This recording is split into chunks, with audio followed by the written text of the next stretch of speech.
My name is Afro Daviak. I'm a beauty and lifestyle content creator. If this is your first time, welcome. Be sure to go ahead and click the subscribe button so you don't miss out on any content I bring. So I wanted to go ahead and make a video for those who are probably beginning when it comes to makeup, like just starting out. This is something I want to continue doing. Like maybe I might make a whole playlist for you guys where I just give you a bunch of things that you might not know as a beginner for makeup so you could just learn it. I feel like a lot of the times, like when you're first starting makeup, there's so much to choose from that you start to get overwhelmed, so you never know what to dabble into, what might be the first steps. And I just want to make that easier for you guys. So with that being said, I just want to give you guys like a list of things I think are super beginner friendly, where everyone should start, and it's like it's the best investment, if you may say. So if you guys want to know, be sure to watch the rest of the video. So the first thing that I feel like every beginner needs, every makeup artist needs, everyone needs when it comes to makeup is brushes, obviously. But I feel like a lot of the times when you first start out, you never know what brush to buy, what brushes for what. They don't make it friendly. You don't know if you should get synthetic, you should get goat hair, you should get peacock feathers, whatever.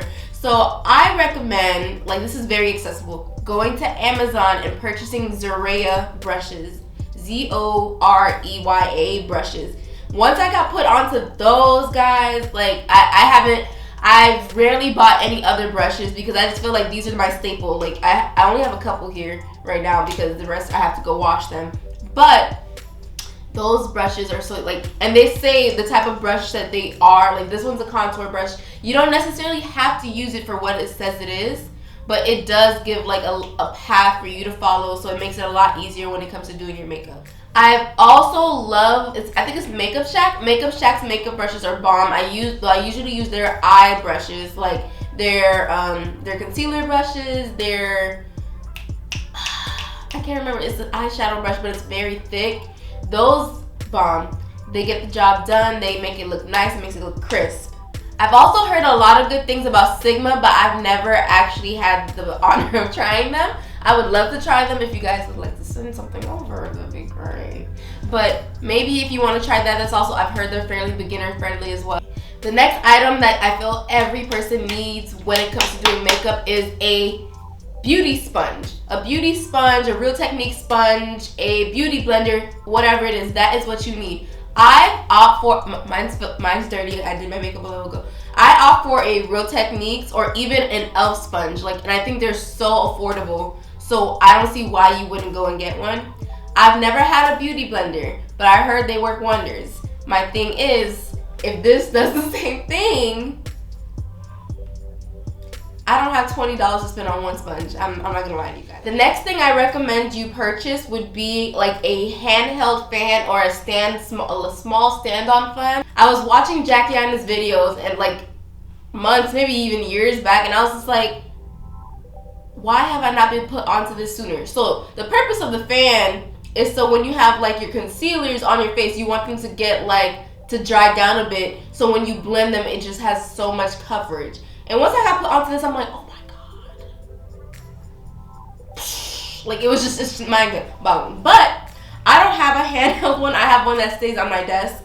It's this one that I got off Amazon. It's a Quiet Set Honeywell fan. And it has like 4 settings on it: sleep, white noise, refresh, power cool. And I love it. Like this is a lifesaver for me, especially when it gets in the summer and sometimes I don't feel like having the whole AC on. I just put my fan. So bomb. Get yourself if you can, get a handheld fan, because I feel like that'll be a lot easier if you're doing your makeup, if you're doing someone else's makeup, as opposed to this has to be plugged in. So your next makeup must have is like a 2-part one. You're gonna want a handheld mirror as well as a larger scale mirror, like something that can zoom in a little bit, if you know what I mean. I have this one, is dirty. Ooh. But I have this mirror, and I also have like the ones that I use from my eyeshadow palettes, my contour palettes, like the one from this Fenty bronzer. And I feel like you need both. It's not maybe you want, it's you need both. Because with the large scale, I'm looking in the mirror right now, I can see my whole face, no problem. If there's anything on a grand scale, I can see it. Or if I even want to magnify it a little bit, I don't care to do that much. But it shows me everything. Now this, when you're doing your lashes, you need one of these small bad boys. So when you look down and apply the lash from up here to the bottom, like insert it, you're gonna have to look down and see. So this is why you're always gonna want to get something compact to hold in your hand.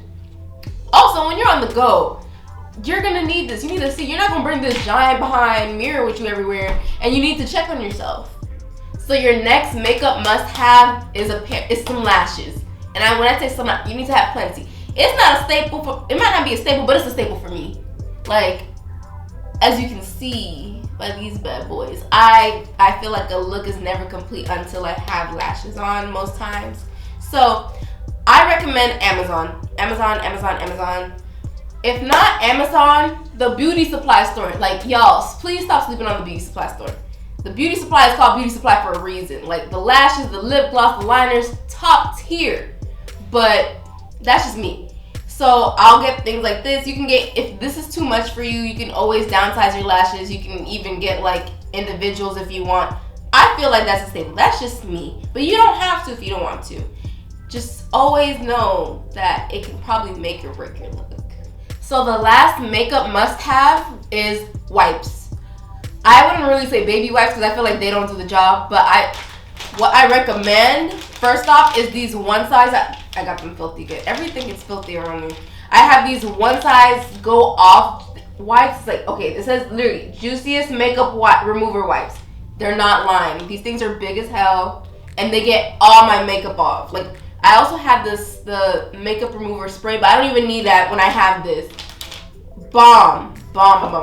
But if you feel like you can't get this comes with 10 in the pack. If you can't afford this, get you some like Target wipes or something. Like whenever I'm out of this, I have this.